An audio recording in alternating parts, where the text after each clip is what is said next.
it means you have to give it an up or down vote.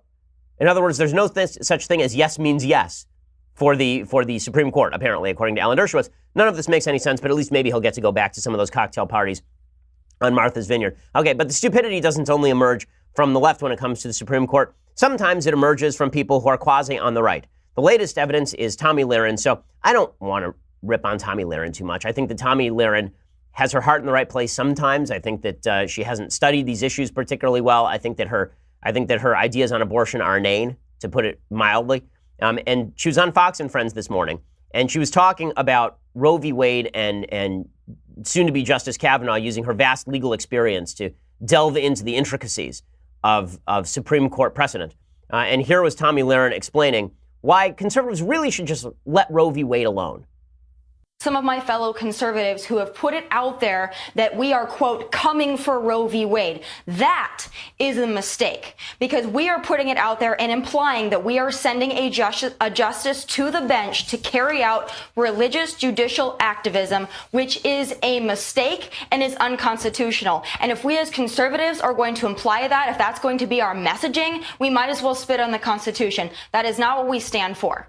Read a book. A book. Not lots of them, one. Okay, like one. Not Harry Potter. I mean, like a book about read the Constitution. We can start with that. Read the Constitution and you show me where in the Constitution there's a right to abortion, and then we can start talking about whether this is a religious edict trying to take down Roe v. Wade. I mean, honestly, it's just make a logical argument. Make a good argument. That's not a good argument. And I got into it a little bit with Tomi Lahren over the last couple of days because I suggested she made a similar argument on Twitter. I said it was a dumb argument. She said, you can't tell me what to do. And I'm getting real sick of people on the right saying to me, you can't tell me what to do. I'm not telling you what to do. I'm saying what you should do if you're an intelligent person. And that would be maybe read enough to defend your position well. Let's be real about this. The reason people oppose Roe v. Wade is not just because they are against abortion. If they were just against abortion, then they would presumably be pushing for a constitutional amendment to ban abortion across the country, or federal legislation to ban abortion across the country. That would be their primary focus, the constitutional amendment. The reason that there are so many people on the right who hate Roe v. Wade is not just because it is an immoral outcome, but because it has nothing to do with the Constitution. I can't name a single person, a single legal theorist on the right who says, I oppose Roe v. Wade because I'm a religious person. Not one. The reason you oppose Roe v. Wade is because it has nothing to do with the Constitution. It is a garbage legal decision. Even people on the left who are honest will acknowledge that while they like the outcome of Roe v. Wade, it has nothing to do with the law and it has nothing to do with the Constitution. And playing into this propaganda effort by the left to suggest that it's just a bunch of religious fanatics who want to overturn Roe v. Wade is deeply irresponsible by Tomi Lahren. Deeply irresponsible. It's also really establishment. I mean, that's the part of this that's so ironic, is that Tomi Lahren and some people who are fans of hers are suggesting that it's anti-establishment to suggest that Roe v. Wade should be upheld, or that we should stay away from social issues. Donald Trump ran on social issues. He didn't run away from them. He ran basically on cultural social issues, and he won. Beyond that, it was the establishment that's been saying for most of my adult lifetime that social issues should be avoided at all costs. Let's focus on economics. Let's focus on foreign policy. I've been saying for years that Republicans running away from social policy is foolish because people actually want to hear about the morality of politics. But I wish that I'm struggling for words here because, again, I don't want to rip on Tomi Lahren, but when you say stuff this ignorantly with this much confidence, then you need to be called out for it because this is just not true and it's not right, and I don't know what you think she's doing here. Okay. I'm old enough to remember when Bill Clinton said abortion should be safe, legal, and rare. I'm old enough to remember that. Now, it's abortion should be plentiful, available, and celebrated. We should cheer for it. Because killing a baby in the womb is a sign of womanhood. It's a sign that you are truly a woman in charge of your own life. If you have not actually killed a baby in your womb, that means that you are subjecting yourself to the hierarchical preferences of evil masculinity. But if you kill a baby in the womb, that shows that you've stood up to the man. Sure, you might have killed a baby in the process, but at least you stood up to the man.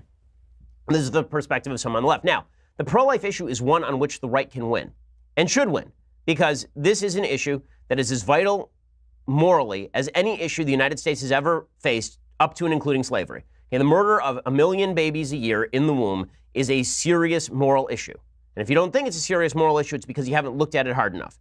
Okay, but folks on the right tend to shy away from this, and it's a serious problem. So Leonard Leo, who's one of the fellows who's helping Trump select the next Supreme Court justice, he was on Sunday he was on This Week on ABC, and he said that rumors of Roe being overturned, that's greatly exaggerated. Why is it always the job of the right to quell rumors about Roe being overturned.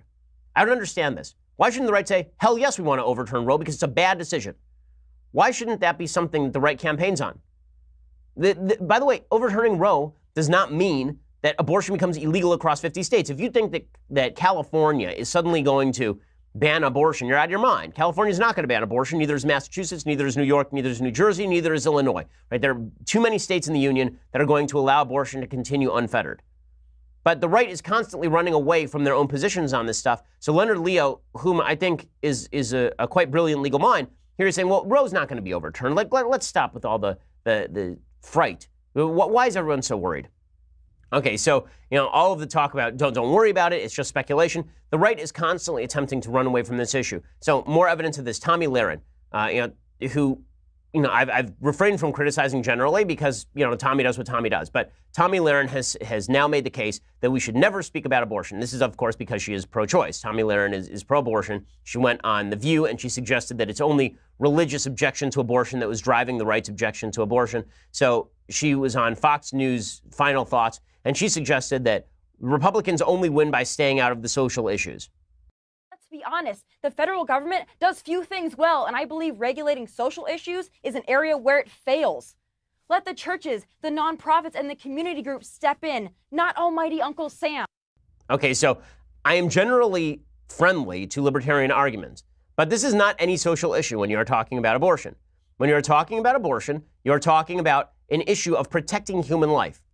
Okay, by this definition, slavery is a social issue. By the way, Tomi Lahren is very fond of talking about social issues when it suits her purposes. I mean, how many times have you heard Tomi Lahren talk about the flag and patriotism and kneeling for the national anthem and culture? I mean, that's what Tomi Lahren specializes in. She's not exactly a Milton Friedman economist, right? You're not going to hear her sitting there spouting Vienna School of Economics explanations of trade theory, right? That's not Tomi's thing. So for her to say that we are not going to focus in on social issues because otherwise we're never going to win, I think is foolish. Not only is it foolish, let's be real about this. If the right is not fighting to protect human life, then the right is not doing its job. No victory that leaves behind babies in the womb to be carved apart and then flushed down a toilet, no right that does that in the name of victory is winning a victory that is worth fighting for. Victory has to mean something, and one of those things that victory has to mean is standing up for the lives of the unborn. Now, Tomi responded to all of this. She got heavy flack from a lot of folks on the right for saying all of this, that the right should leave behind the social issues. By the way, Donald Trump didn't leave behind the social issues during the election cycle. He was very pro-life during the election cycle, at least insofar as what he had to say. And Tomi then tweeted something out about how she's not going to be cudgeled into believing something that she doesn't believe. No one's trying to cudgel Tomi into believing something she doesn't believe. She's certainly able to believe whatever she wants to believe. The point I'm making is that she's wrong. So she tweeted out, "Do I form my political beliefs based on acceptance from the self-appointed thought wardens of either political party? No, and I never will. You don't have to like or agree with my thoughts, but at least you know they are my own." A couple of things about this. This seems to be the last refuge of people who can't make a good argument nowadays, is that you make an argument and then they say, you're not going to box me in with your standards. I'm not trying to box you in. Make your argument. I just think your argument sucks. Like, that's not me boxing you in. I've heard the same from several relatively major figures in the past several weeks, that if I say that I don't like something that you've said, that suddenly I'm trying to provoke you into moving your position. No, I'm trying to present a differing position. You can say whatever you want. It's a free country. You can make a bad argument if you want to. Also, the substitution of authenticity for solid thinking is not even an argument. It's an emotional appeal. This idea that you don't have to like or agree with my thoughts, but at least you know they are my own. Right, I assume they are your own, which is why I am criticizing you. Or if they're somebody else's, I'd be criticizing them. The substitution of authenticity, well, he's very authentic in how he feels. Therefore, you really shouldn't question. Therefore, you really shouldn't question what they have to say. That doesn't make any sense to me at all. I think that's completely nonsensical on virtually every level. Okay, meanwhile, I don't want to center on my criticism for folks on the right, because the reality is that folks on the left continue to be more and more extreme in every possible way. Over the weekend, there was more sort of extreme behavior from folks on the left. The point is, I don't think that we ought to surrender our principles simply because the left is really militant on issues like abortion. I think that ought to make us more militant, at least in our pursuit of the right principles. I don't mean more militant like physically, but I do mean that we ought to stand up strongly and proudly for the positions in which we believe, particularly when they happen to be purely moral, as in protection. Was ousted from the Blaze after she went on The View and talked about why pro-life people were basically stupid. And now she is on Sean Hannity's show where she gives her final thoughts, which I think is an apt description of her segment, Final Thoughts. So I think so she, in any case, Tomi, I think Tomi's a nice person. I've met Tomi. I think that, you know, maybe she's trying, but this is not good. Okay, so Tomi was giving her response to Joe Kennedy's response to the State of the Union address, and here is what she came up with. If you haven't yet had the displeasure of watching that little response to President Trump's State of the Union, I suggest you take some Pepto-Bismol or some Midol or whatever you need to do to get through it, because it was pathetic and it was embarrassing. Oh my God. Okay, so she's going after him. She calls him a limp bleep. And then she also said something about how he was a ginger or something. I mean, this idea that Tomi Lahren is some sort of thought leader for conservatives should be humiliating to conservatives.